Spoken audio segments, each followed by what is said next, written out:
मासिक पाळीचं रक्त सांडल्यानं विद्यार्थिनीची विवस्त्र तपासणी केल्याच्या शहापूरमधील घटनेचे पावसाळी अधिवेशनात पडसाद पाहायला मिळाले। विरोधकांनी या घटनेवर तीव्र संताप व्यक्त केला। मुख्याध्यापिका आहे की हैवान असा संतप्त सवाल राष्ट्रवादी शरद पवार पक्षाचे आमदार जितेंद्र आव्हाड यांनी उपस्थित केला। तर महाराष्ट्रात सावित्रीवर अन्याय सुरूच असल्याचं म्हणत नाना पटोलेंनी कठोर कारवाईची मागणी केली। तर या प्रकरणाची मुख्यमंत्र्यांनी दखल घेतली असून कठोर कारवाई करणार असल्याची माहिती जलसंधारण मंत्री गिरीश महाजन यांनी दिली आहे।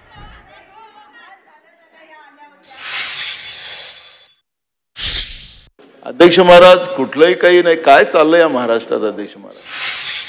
खरंच अध्यक्ष महाराज, आज मी पेपरला घटना वाचून आम्हालाच काही बरं वाटायला नाही। हा शाहू फुले आंबेडकरांचा महाराष्ट्र अध्यक्ष महाराज, अजूनही सावित्रीबाईवर अन्याय चाललाच आहे, हे बरोबर नाही अध्यक्ष महाराज। म्हणजे त्या बाईला काही लाज लज्जा काय, ती बाई आहे की कोण आहे? हैवान आहे। त्यामुळे त्या बाईला पहिलं टाका जेलच्या मागे काहीतरी करून आणि तिला पहिले सस्पेंड करा। ठीक, ती तिथे राहताच कामा नये, तसा आपण आदेश देवा साहेब।